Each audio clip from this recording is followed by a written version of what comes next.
नमस्कार, ब्रह्मास्त्र में आपका स्वागत है। मैं हूं विद्यानाथ झा। पश्चिम बंगाल का चुनाव अप्रैल 2026 में होना है, लेकिन चुनाव का मुद्दा अभी से तय हो गया है। दीदी के मंदिर पॉलिटिक्स का आज कोलकाता में अमित शाह ने जवाब दिया। अमित शाह ने कहा कि अब दीदी के मरहम लगाने का वक्त चला गया है। दीदी ने पश्चिम बंगाल को घुसपैठियों का पनाहगाह बना दिया। इतना ही नहीं, अमित शाह ने बिहार के बाद विपक्ष और दीदी के आखिरी किले को ढाने का ब्लूप्रिंट भी दिखा दिया आज। लेकिन सवाल है कि क्या बंगाल चुनाव का बिगुल बजने के साथ ही हिंदू मुस्लिम वोट बैंक की राजनीति चरम पर है? क्या हर बार मुस्लिम वोट बैंक के सहारे बंगाल फतेह करने वाली दीदी को समझ आ गया है कि इस बार हिंदू फैक्टर ही जीत दिला सकता है? क्योंकि दीदी की राजनीति ने करवट ले ली। अब दीदी मंदिर बनवा रही हैं। सवाल है कि क्या दीदी को एसआईआर में घुसपैठियों का बोरिया बिस्तरा सिमटने का डर सता रहा है, या हुमायूं कबीर के बाबरी से दीदी घबराई हुई है? और बीजेपी ने आज जिस तरीके से अमित शाह के जरिए बंगाल चुनाव को लेकर दीदी की सरकार और ममता बनर्जी पर निशाना साधा है, उसके बाद बिहार के बाद अब बंगाल में भी आखिरी किला फतेह करने की तैयारी बीजेपी ने कर ली है। आज इसी पर डिबेट करेंगे, लेकिन सबसे पहले एक रिपोर्ट दें।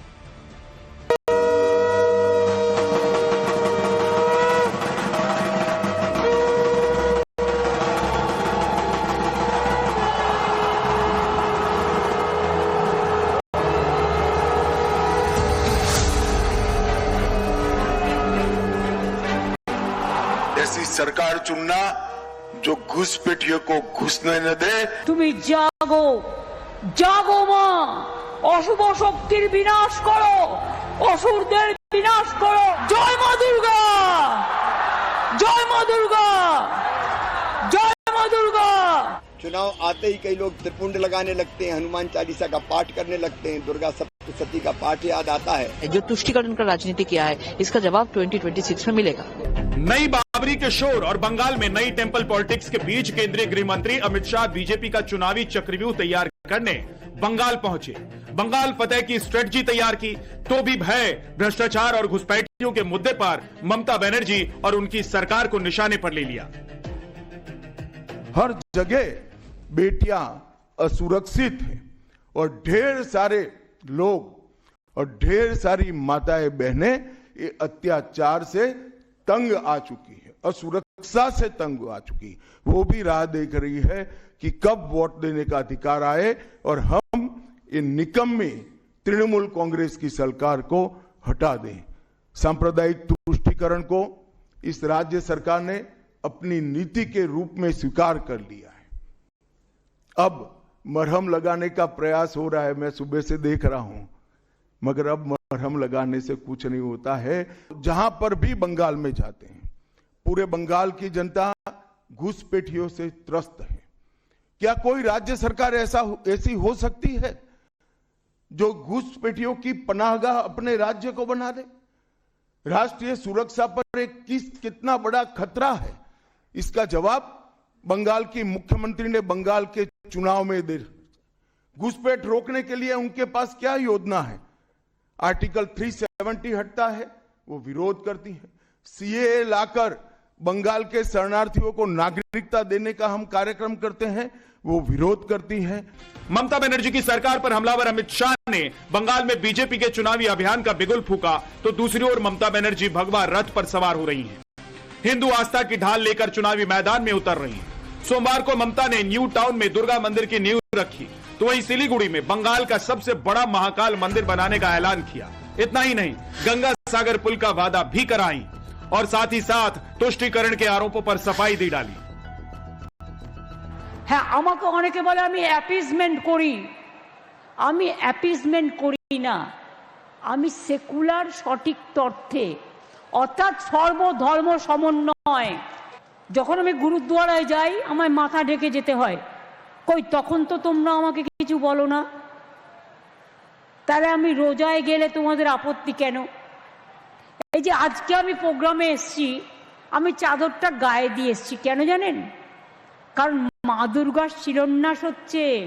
এটা আমাদের ধর্ম শিক্ষা যে কেউ আমরা হিন্দুরা মেয়েরা দেখবেন যখন পুজো হয় মাথায় কাপড় দেয় বউরা, গাটা ঢেকে নেয়, কারণ হচ্ছে এটা ওদের কালচার। ममता के इस हिंदू कार्ड के बाद अब आरोप लग रहे हैं कि यही ममता बनर्जी कल तक बीजेपी पर मंदिर मस्जिद की राजनीति का आरोप लगाती नहीं थक रही थी। राम मंदिर प्राण प्रतिष्ठा को बीजेपी का गिमिक तक बता चुकी थी। কে আমায় জিজ্ঞেস করছিল রাম মন্দির নিয়ে আপনার কি বক্তব্য, যেন আর কোনো কাজ নেই, একটাই কাজ।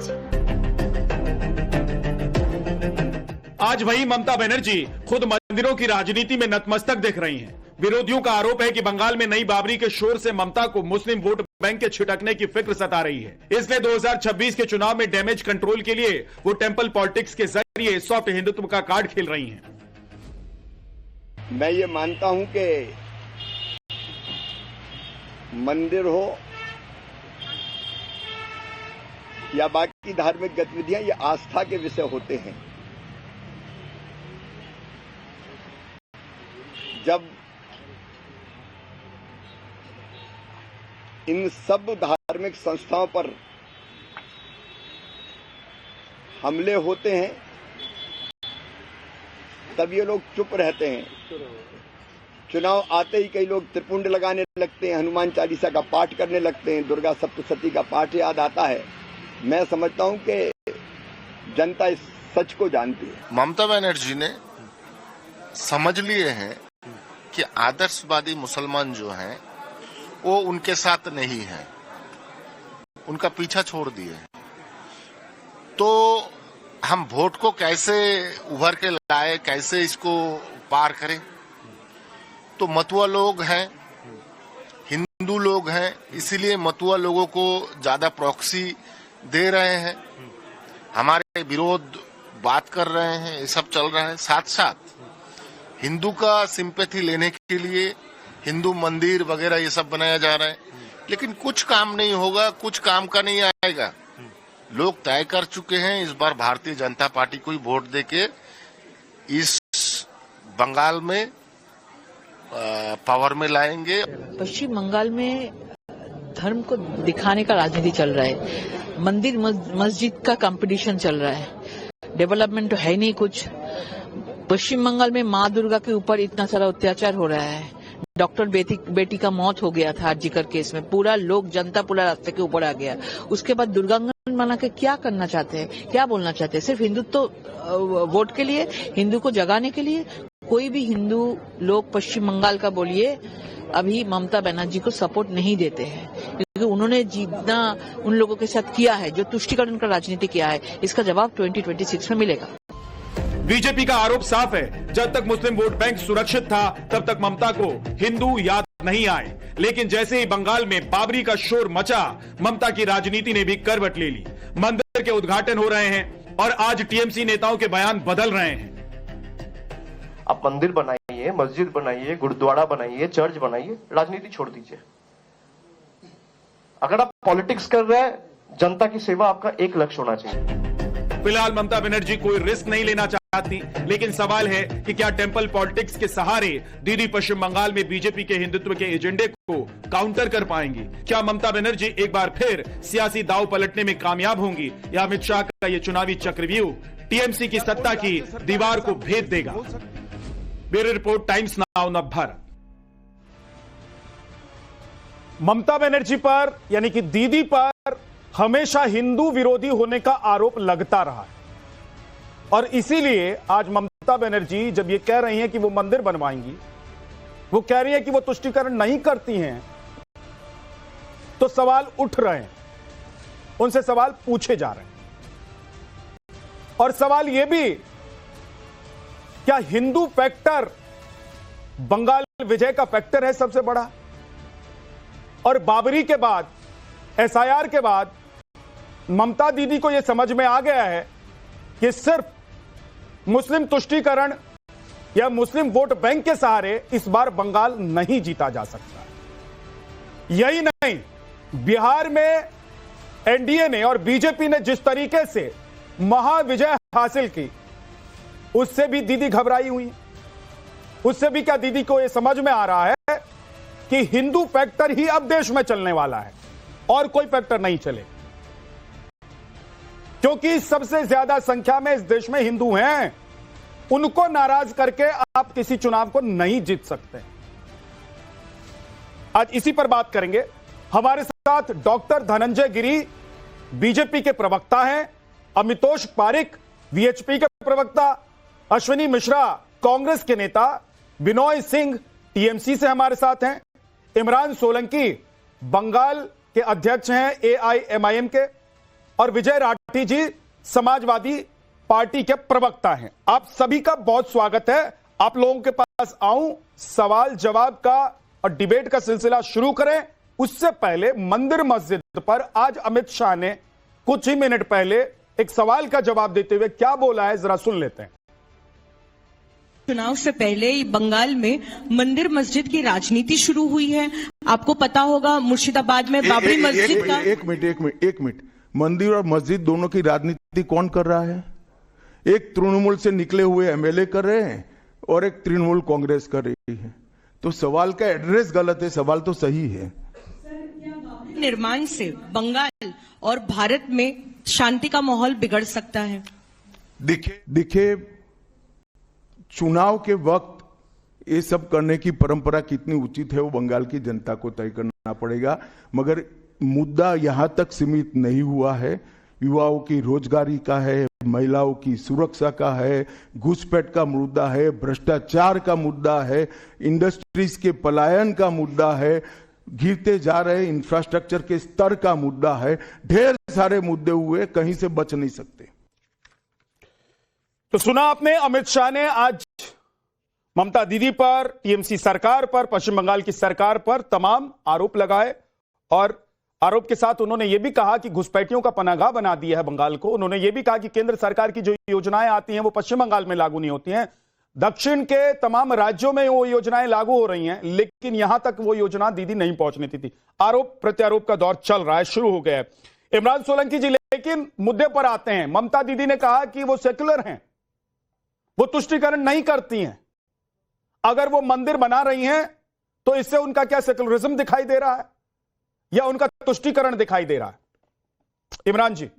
ममता बनर्जी कभी भी मुसलमानों की हुकूमत नहीं रही। ममता कभी मुसलमानों की लीडर नहीं रही। ममता बनर्जी आज बंगाल में जिस तरीके से हिंदू जो मंदिरों की राजनीति करी जा रही है, ये वही राजनीति है जो राजनीति उत्तर प्रदेश में और देश के अन्य राज्यों में की जा रही बीजेपी के द्वारा। आज जो आप जो मीडिया में डिबेट में चल रहे, हमारे जो न्यूज में देख रहे हैं हम लोग कि ममता बनर्जी मुसलमानों की हुकूमत है, मुसलमानों की सीएम है और तुष्टी राजनीति करी। ममता बनर्जी कभी मुसलमानों की लीडर नहीं रही। ममता बनर्जी सिर्फ मुसलमानों का वोट लेती है, मुसलमानों के कोई काम आज तक नहीं किया। अगर काम करते तो बंगाल के जो राज्य है, जो जिले, तो फिर आप लोग बाबरी मस्जिद वाले से हाथ क्यों मिलाने जा रहे हैं? हम लोग मिलाए नहीं अभी तक हाथ। मिलाने जा रहे हैं ना? नहीं, हमारा कोई नहीं मिलाएंगे। नहीं, हमारा कोई गठबंधन, वो असदुद्दीन साहब फैसला करेंगे। अभी तक कोई अपडेट नहीं है हमारे पास में इसकी। असद साहब ने उनसे बात भी, वो बार बार बोल रहे हैं, बट हमारा कोई भी इसका ऑफिशियल अनाउंसमेंट नहीं आया है। तो आप अभी ये नहीं बोल सकते हम उनसे मिल रहे हैं, मिलने जा रहे हैं, अभी कुछ भी नहीं है। और मस्जिद की बात आप जो कर रहे हैं, बाबरी मस्जिद वाली बात बता रहे हैं आप, तो सुप्रीम कोर्ट जब वर्डिक्ट आया था, सुप्रीम कोर्ट ने ये क्या कहा था कि आप जमीन ले लो मंदिर मस्जिद पर बाबरी मस्जिद बनाने के लिए। सुप्रीम कोर्ट का ये वर्डिक्ट है या नहीं, आप बताइए। सुप्रीम कोर्ट ने ये नहीं कहा था। सुप्रीम कोर्ट ने कहा था कि मस्जिद बना लीजिए। सुप्रीम कोर्ट का काम ये नहीं है बताना कि बाबरी के नाम से बनाओ, हुमायूं के नाम से बनाओ, तो बाबरी अकबर के नाम से बनाओ। सुप्रीम कोर्ट का काम है ये बताना कि आप मस्जिद चाहते हैं, आपको लग रहा है कि मस्जिद होनी चाहिए तो आप मस्जिद बनवा लीजिए। आपने बोले मंदिर बनाया, सुप्रीम कोर्ट ने दिया वर्डिक्ट, तो उन्होंने बोला वहां बना लीजिए मस्जिद। मतलब आप ये कहना चाह रहे हैं कि दीदी मुसलमानों की नेता नहीं है पश्चिम बंगाल में, तो कौन है मुसलमानों का नेता? बिल्कुल नहीं है। मुसलमानों की लीडर ममता जी नहीं है, क्योंकि मुसलमान ममता बनर्जी राज में सबसे ज्यादा खतरे में है। सबसे ज्यादा आज ममता बनर्जी वक्फ बोर्ड में क्या किया ममता बनर्जी ने? कोई मस्जिद हमारी 84,000 जो हमारे वक्फ स्टेट है, आज कहां खत्म कर दी? 5 दिन पहले बोलते कि इसको इसमें अपलोड करिए आप। ठीक। डॉक्टर धनंजय गिरी जी, क्या इमरान सोलंकी जो कह रहे हैं वही सच है? और दीदी ने कहा कि आप लोग क्यों जबरदस्ती उनको कहते हैं कि तुष्टीकरण की राजनीति वो करती हैं? वो तो सेकुलर हैं, वो मुसलमानों के घर भी जाती हैं, वो गुरुद्वारे भी जाती हैं, वो चर्च भी जाती हैं और वो मंदिर भी बनवाती हैं। नहीं, देखिए दीदी ने बहुत देर कर दी। दीदी को जब मुश्किल आई तो मंदिर दीदी को याद आ गए। जब दीदी मुश्किल में पड़ गई, 3 टर्म में किसकी तिजारत और किसकी मजम्मत दीदी करती रही, किसी से छुपा हुआ तो है नहीं। जब वो सत्ता में आई तो उन्होंने इमाम भत्ता स्कीम शुरू की। किसके लिए शुरू की? लगभग उसके बाद एक चीज बताइए ममता, भाई साहब अपने समय में बोलिएगा प्लीज। मैंने आपने इतने देर तक बोला, मैंने आपके पीछे बोला क्या? आपने अपनी बकवास इतनी देर तक की, मैंने आपके पीछे बोला क्या? आप मेरी बात, आपने अपनी इतनी देर तक बकवास करते रहे, मैंने बोला क्या आपकी बात? 10,000 इमाम, 3,000 इमाम भाता वक्फ बोर्ड पैसे दे रही है, हमारे पैसे दे रही है वक्फ बोर्ड पैसे, और जो ममता पुरोहित का जो भत्ता दे रही है वो सरकारी खाते से दे रही है। आप पढ़िए पहले इसको, आपको नॉलेज नहीं है इसकी। पहले तो आप ये जान लीजिए कि 2013 में कोलकाता हाई कोर्ट ने योजना को संवैधानिक बता के इसको खारिज किया।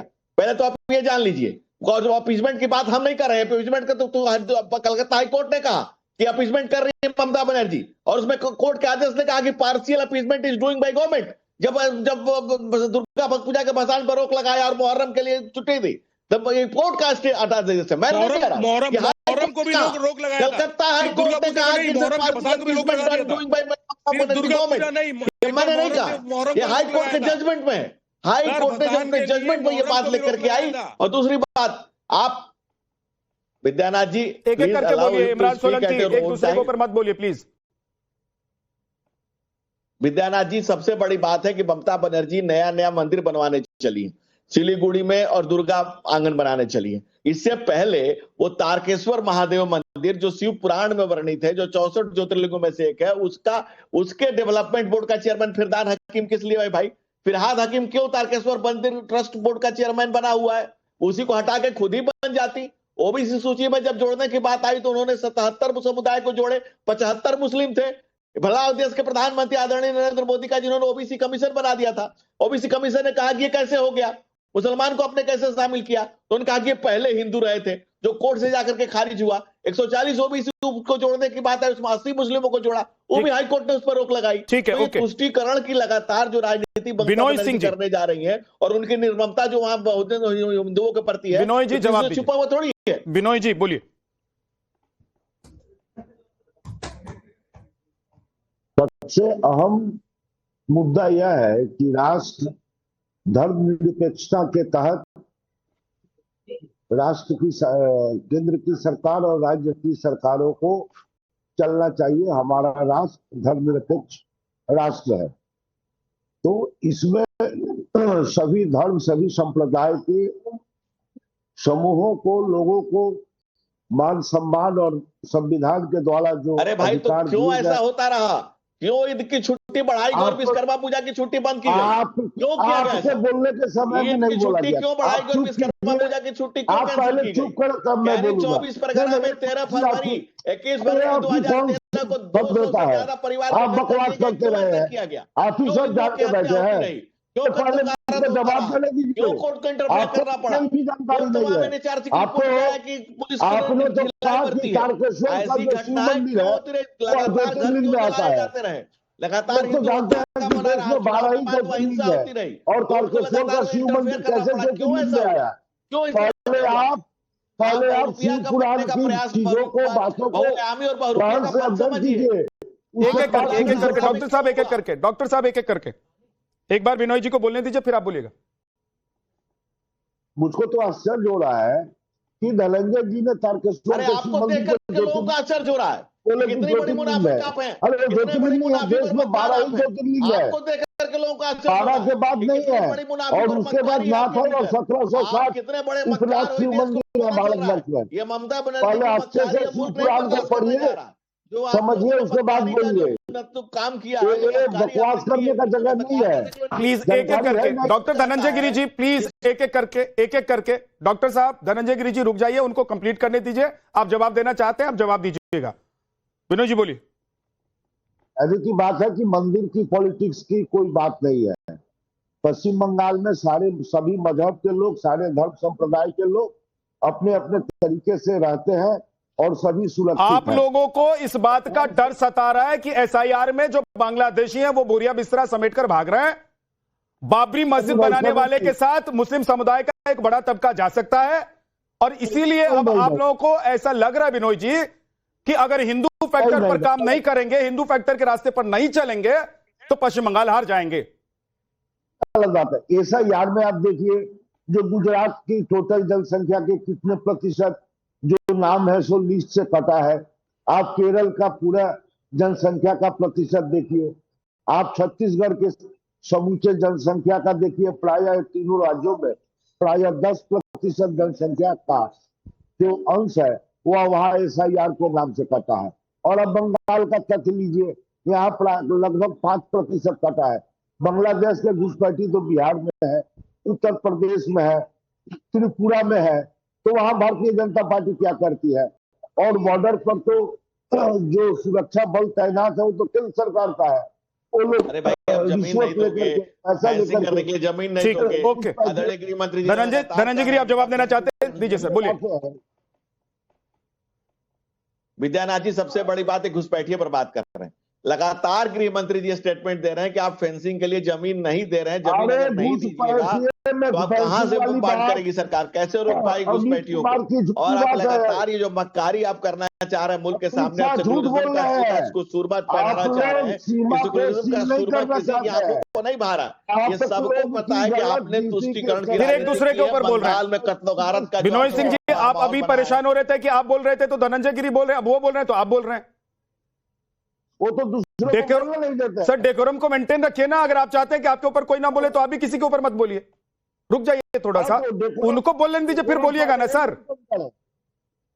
हम कह रहे हैं विद्यानाथ जी, अगर आप इतना ही विनोद सिंह जी की आवाज को कम कर दीजिए, बोलिए। विद्यानाथ जी, हम कह रहे हैं कि इतने ही सेकुलरिज्म का सुरमा बने हुए हैं तो तारकेश्वर महादेव डेवलपमेंट बोर्ड का चेयरमैन आप फिरहाद हकीम को बना रहे हैं, तो वो उनको धनंजय गिरी जी यही सेकुलरिज्म लगता है।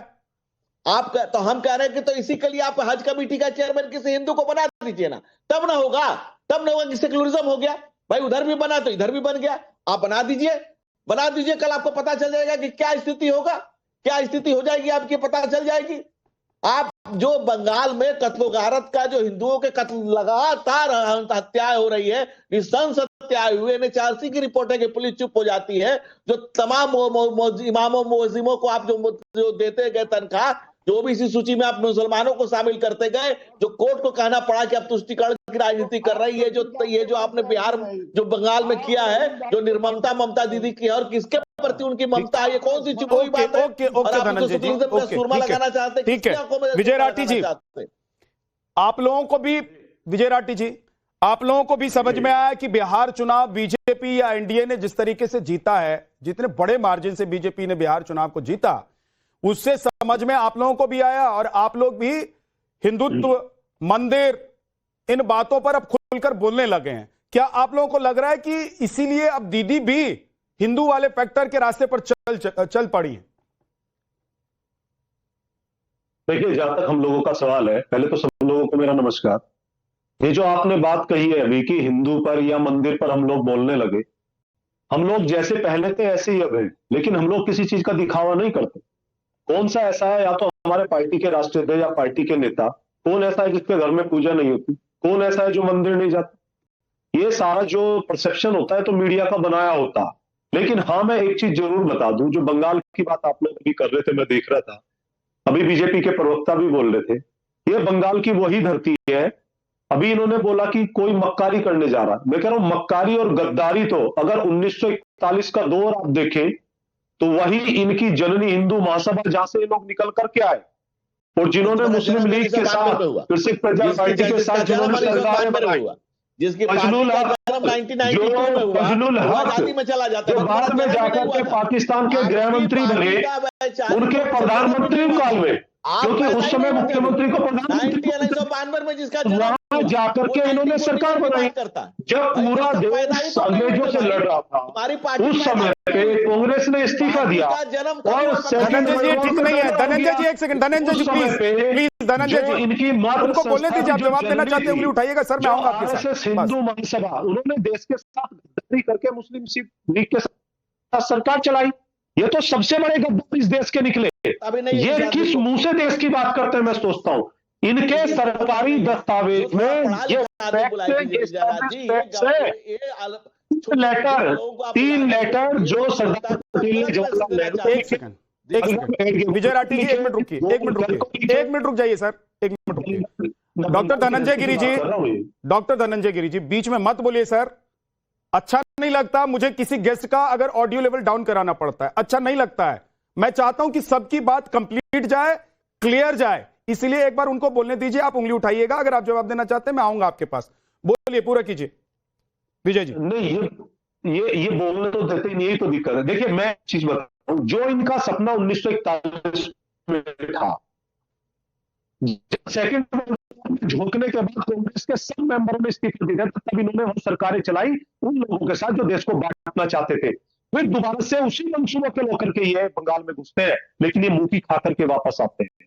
इसीलिए मैं आपसे कहना चाहता हूं, कहां वापस आए? 77 सीट ले आए पिछली बार। किस में लेके आ के आए? पिछले विधानसभा चुनाव में 77 सीट लेकर आए, तो मुंह की खा के आए। अच्छा, कैसे लेकर के आए थे? आपने देखा ना? हाँ, मैं तो था चुनाव में। करते हैं वहां पे, कैसे लेकर आए? गवर्नर क्या करते हैं बंगाल में? बंगाल में जो गवर्नर होता है वो भारतीय जनता पार्टी के। सर आप लोग किसी चीज को तो छोड़ दीजिए विजय राठी जी, प्लीज किसी चीज को तो छोड़ दीजिए। चुनाव आयोग, ईवीएम, अब आप कह रहे हैं कि भाई वहां पर जो राज्यपाल थे उनकी वजह से चुनाव जीत गए। रख के बताओ, चुनाव आयोग ज्ञानेश कुमार क्या कर रहे हैं? दिल पे हाथ रख के बताओ, दिल पे हाथ रख के। वो अपना काम कर रहे हैं सर, क्या कर रहा है? वो अपना काम कर रहे हैं। प्रधानमंत्री जी, उन्हीं के काम करने की वजह से लोकसभा चुनाव में उत्तर प्रदेश में आपने कितनी सीटें जीती हैं बताइए। एक छोटा सा वाक्य सुनिए आप, छोटा सा वाक्य। जब मोदी जी एक चुनाव में रैली कर रहे थे और एक चुनाव आयुक्त ने संज्ञान लिया और उन्होंने कहा कि हाँ ये चुनाव आचार संहिता का उल्लंघन है, क्या किया था उनके साथ? उन्हें हटा करके कहा जाता, आपको भी पता और हमें भी पता। जब चलिए ठीक है, लेकिन ये रोना कब तक आप लोग रोते रहेंगे? नहीं, ये रोना विजय राठी जी कब तक रोते रहेंगे? कभी चुनाव आयोग, कभी ईवीएम, कभी राज्यपाल। सच्चाई रख रहे। डॉक्टर धनंजय गिरी जी आप कुछ बोलना चाह रहे थे सर, एक बार बोल लीजिए। 2024 में आई हमारी। ठीक है सर, कमाल तो ये है, अगर ज्ञानेश कमाल तो ये है कि जिसका जन्म 1992 में हुआ वो 1941 में चला जाता है। भाई तुम्हारी पार्टी पैदा 1992 में हुई है। 1992 आदरणीय मुलायम सिंह जी ने पार्टी को जन्म दिया है। तुम्हारा पता ही नहीं था कि भाई 4 में ना 3 में ना 13 में तुम थे ही नहीं कहीं। भाई ना तुम 3 में थे ना 13 में थे, तुम्हारी कोई गणना ही नहीं है। जब पैदा हुए तब से तो बात करो, जब पैदा हुए तब किए क्या? तुम्हारे पैदा होने के पहले पूर्व जन्म का इतिहास तुम्हारा बताएं हम, पूर्व जन्म की बात करने चले आते हो। भाई तुम्हारा कोई अता ना पता ना कुछ पढ़ा ना लिखा। मैं कह रहा हूँ कि किसके साथ सरकार बनाई थी, कितनी सीटें थी, किसके साथ सरकार बनाई थी बता दो। अभी और रिकॉर्ड पूछ रहा हूँ, बता दो किसके साथ सरकार बनाई थी, कौन मुख्यमंत्री बना था, किस डेट को बन, अभी बता दो। कुछ नहीं, खाली बकचोदी करने चले आते हो। सिर्फ झूठ भरे मक्कारी मुनाफत, यही तुम्हारी डीएनए में है। दूसरी बात, जब मुलायम सिंह यादव ने ये इधर उधर की बात हो गई, ये सब हो गई। अब एकदम मुद्दे पर रहकर धनंजय गिरी जी आप जवाब देना चाहते हैं, बोलिए। विजय जी आप रुक जाइए, आपके पास मैं वापस आऊंगा। मुलायम सिंह यादव ने 1992 में जिसकी पार्टी का जन्म हुआ, मुलायम सिंह यादव ने लखनऊ कैंट में अपनी बहू के चुनाव प्रचार में कहा था कि मैंने राम मंदिर के लिए 24 हिंदू मरवा दिए। ये सेंटेंस था, अखबार में छपा था। लेकिन अब उन्हीं का बेटा मंदिर बनवा रहा है ना, मैं इससे ज्यादा मुसलमानों, उन्हीं का बेटा अखिलेश यादव जी मंदिर बनवा रहे हैं। मन ना रंगाए जोगी कपड़ा। मैं जब मुश्किल आती है तो मंदिर याद आते हैं, मुश्किल याद आई तो मंदिर याद आया। जैसे ममता को मंदिर याद आ रहा है ना, उसी तरह से हिंदुओं को पता है, सनातनियों को पता है कि क्या कौन किसका कौन मक्कारी कर रहा है। ठीक है विजय जी बोलिए जल्दी से बोलिए, जल्दी से बोलिए। भी बात करी जिस समय पे राम मंदिर के मामले में गोली चली थी, नृपेंद्र मिश्रा जो प्रमुख सचिव थे, माननीय मुलायम सिंह यादव जी जो मुख्यमंत्री थे, सरकार मुख्यमंत्री का अध्यक्ष बने, वो मोदी जी के नजदीकी है, चाहते हैं उनके राम मंदिर कमेटी के अध्यक्ष बना दिया गया। इसका मतलब तो ये भी है ना विजय राठी जी कि उस वक्त उन्होंने जो किया होगा, सोचिए, या उन्होंने जो आदेश दिया होगा कितने दबाव में दिया होगा। जो व्यक्ति आज खड़ा होकर राम मंदिर बनवा रहा है, आप सोचिए, जो व्यक्ति आज खड़ा होकर राम मंदिर बनवा रहा था, गोली चलाने का वो उस वक्त अगर कोई आदेश दे रहा होगा तो क्या सोचकर दे रहा होगा। अश्विनी मिश्रा जी कुछ बोलना चाह रहे हैं। ओके विजय भाई रुक जाइए थोड़ा सा। अश्विनी जी आप तो हमें लगा हमें भूल ही गए हैं। नहीं, मैं बिल्कुल नहीं भूला हूं। भारतीय जनता पार्टी धनंजय गिरी जी से सिर्फ मैं 2 सवाल पूछना चाहता हूं, हालांकि बहुत ज्यादा बाट बाउटरी कर रहे हैं। सिर्फ 2 सवाल। पहला तो ये कि विस्की में विष्णु बसे, रम में श्री राम, जिनमें माता जानकी, ठर्रे में हनुमान, ये किसने कहा था, वो कौन है? वो है नरेश अग्रवाल, भारतीय जनता पार्टी के करंट एमएलए और करंट एमपी, और उनके पुत्र जो हैं वो सुन लीजिए, आप आधा घंटे से लगातार बोल रहे, सवाल सुन लीजिए फिर जवाब दीजिएगा। उनके बेटे जो है मंत्री हैं, इनके डिप्टी सीएम हैं दिनेश शर्मा, वो बोलते हैं सीता माता टेस्ट ट्यूब बेबी थी। इनके मुख्यमंत्री हैं योगी आदित्यनाथ, वो बोलते हैं हनुमान जी दलित थे। ये तो हो गया इनकी राम भक्ति का एक्सपोजर, इस पर जवाब दे दीजिएगा। दूसरा, आप बार बार बोल रहे हैं कि बॉर्डर फेंसिंग के लिए बांग्लादेश बॉर्डर फेंसिंग के लिए बंगाल ने आपको जमीन नहीं दी। साहब, आसाम में तो आपकी सरकार है, वहां काहे फेंस नहीं किए, ये भी जवाब दे दीजिएगा। आसाम में तो आप काफी टाइम से, आसाम फेंस कर लेते। 80-85% आसाम की बॉर्डर फेंसिंग यूपीए गवर्नमेंट करके गई, उसके बाद आप कर पाए कुल मिला के 5%, अभी भी करीब 10 से 12% आसाम में बॉर्डर फेंसिंग वहां की है। इन दो सवालों के आप जवाब दे दीजिए। धनंजय जी दीजिए। ब्रह्मानंद जी, जितना ध्यान से मैंने भाई साहब को सुना, उतने ध्यान से अपने प्रज्ञा को प्रज्वलित करके हुए, उजागर करते हुए जरा ध्यान से जवाब को भी सुन लें। ये जब जिस समय उन्होंने कहा था, बाबा तुलसी ने रामायण में इसका जवाब दे दिया है। अगर आपने रामायण पढ़ी होती, हिंदू संस्कृति से थोड़ा सा भी वास्ता होता, तो इसका जवाब आपको बाबा तुलसी ने रामायण में दिया है। क्या दिया है? संगत से गुण होते हैं, संगत से गुण जात। ये बयान उन्होंने तब दिया जब वो समाजवादी पार्टी में थे। भाई साहब आपके पीछे बोला था क्या? आपकी बात को ध्यान से सुना था, बिंदुवार जवाब ले लीजिए, बिंदुवार जवाब ले लीजिए ना। उनका भी जवाब दे दिया, क्यों है, क्यों सुनने की क्षमता नहीं है? अश्विनी जी आप सुन लीजिए ना, एक सेकंड अश्विनी जी प्लीज, ध्यान से सुना था। अश्विनी जी अब सुन लीजिए, जवाब दे रहे हैं, सुन तो लीजिए, आपने सवाल किया वो जवाब दे रहे हैं। कितना ध्यान से आपको सुना? आपको बताने लगा, आईना दिखाने लगे तो आप बुरा मान जाने लगे। मैंने कहा कि बाबा तुलसी रामायण पढ़े होते तो इसका जवाब दिए हैं कि संगत से गुण होते, संगत से गुण जात। उस समय वो सपा का उन पर कल्चर था। जब उनके अंदर वो दाग मिट गया तो हमारे समाज में क्या है, रत्नाकर को वाल्मीकि के रूप में इसी समाज ने स्वीकार किया। जब व्यक्ति की प्रज्ञा उसकी उजागर होती है और जब उसके भीतर ट्रांसफॉर्मेशन हो जाता है, तो रत्नाकर को वाल्मीकि के, आप देखिए चुप नहीं होंगे। आपकी दिक्कत है, आपकी दिक्कत है कि आपको धर्म संस्कृति समाज से लेना देना है नहीं, समझ में कुछ आना नहीं है, समझ में ये तो खाली डब्बा है ना। राहुल गांधी टाइप छाप बात करिएगा तो जवाब दे लीजिए। हमारे यहाँ शास्त्रार्थ का नियम है, आपके सवाल का जवाब दे रहा हूं ना, आपको सवाल का जवाब चाहिए ना भाई, जवाब चाहिए। लेकिन क्या है ना, मूढ़ की दिक्कत क्या है, वो समझता है कि जो मैं समझता हूँ सबसे सर्वोत्तम है। मूढ़ों की दिक्कत सबसे बड़ी समस्या है कि मूढ़ को समझ में नहीं आता है कि मैं प्रज्ञा पर डिस्कशन करूं, मैं शास्त्रार्थ करूं। हमारा समाज शास्त्रार्थ को स्वीकार करता है। ठीक, लेकिन ये धर्म की पाठशाला यहाँ पर, एक सेकंड, धर्म की पाठशाला यहाँ शुरू हो गई है। धनंजय गिरी जी, ओके, अमितोष पारिक जी के पास मैं नहीं जा पाया हूं। अमितोष पारिक, अश्विनी जी रुक जाइए, मैं आता हूं वापस आपके पास, एक सेकंड रुक जाइएगा। अभी अमितोष पारिक जी के पास जा ही नहीं पाया हूं। अमितोष पारिक जी, क्या बीजेपी ने पूरे देश की हवा बदल दी? और बिहार में बीजेपी ने जिस तरीके से जीत हासिल की, उसके बाद बंगाल की रणनीति, राजनीति सब कुछ बदली नजर आ रही है। एक बात। दूसरी बात यह कि जिस मुस्लिम वोट बैंक के सहारे दीदी बंगाल को जीती आ रही थी, एक तो उस पर एसआईआर का हथौड़ा पड़ा। दूसरी बड़ी बात यह हो गई कि वहां बाबरी वाले जो नेताजी हैं, वो उन्होंने एकदम एक्सपोज कर दिया दीदी को और बता दिया कि भाई अगर कोई मस्जिद बना सकता है तो मुसलमान उसके साथ जाएगा, और दीदी अगर मस्जिद बनाने के लिए उस नेता के साथ नहीं है तो मुसलमान कट जाएगा।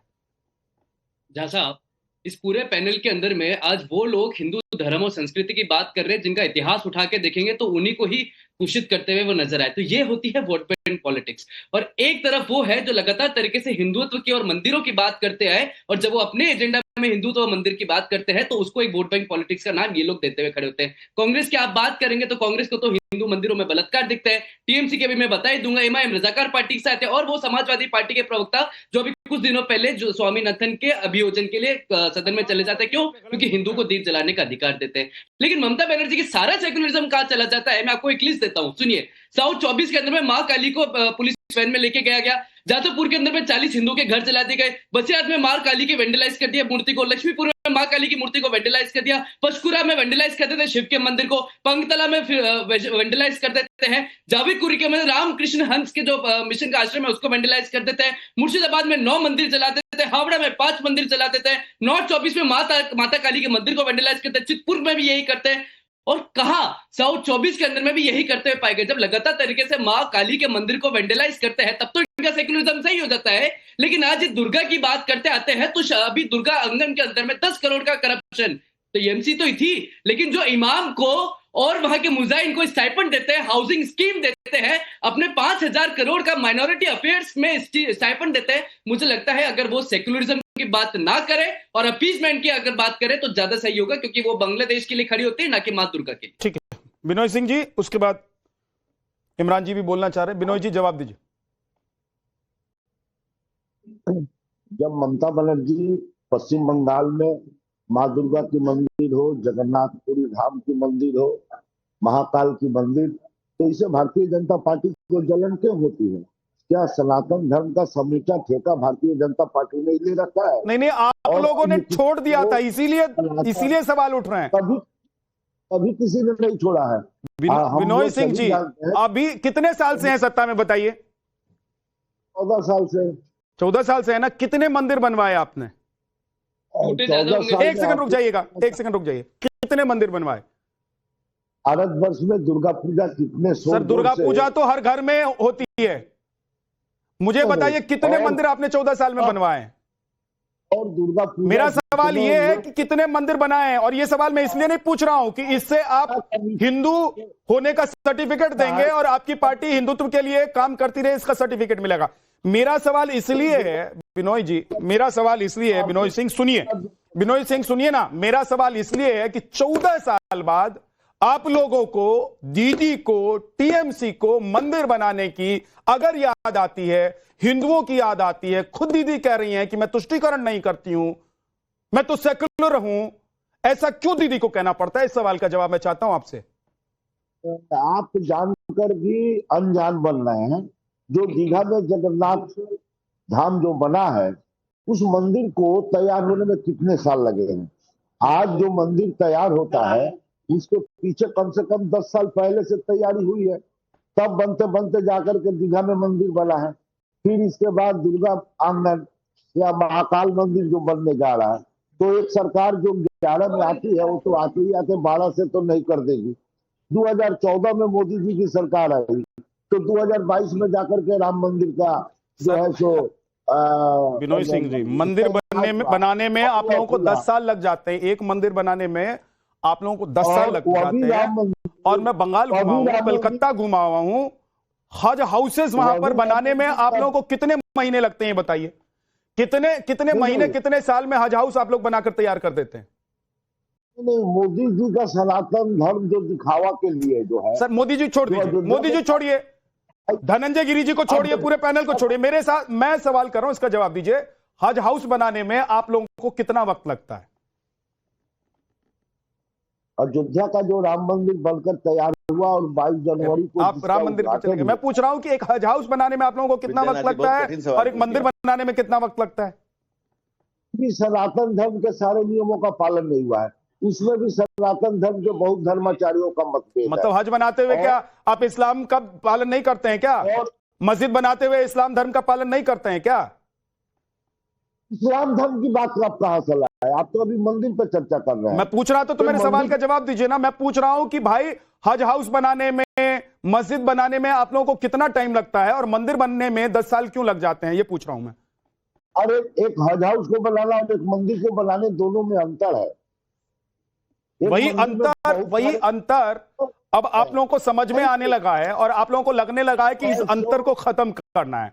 क्या यही वजह है कि दीदी अब अपनी रणनीति बदल रही हैं?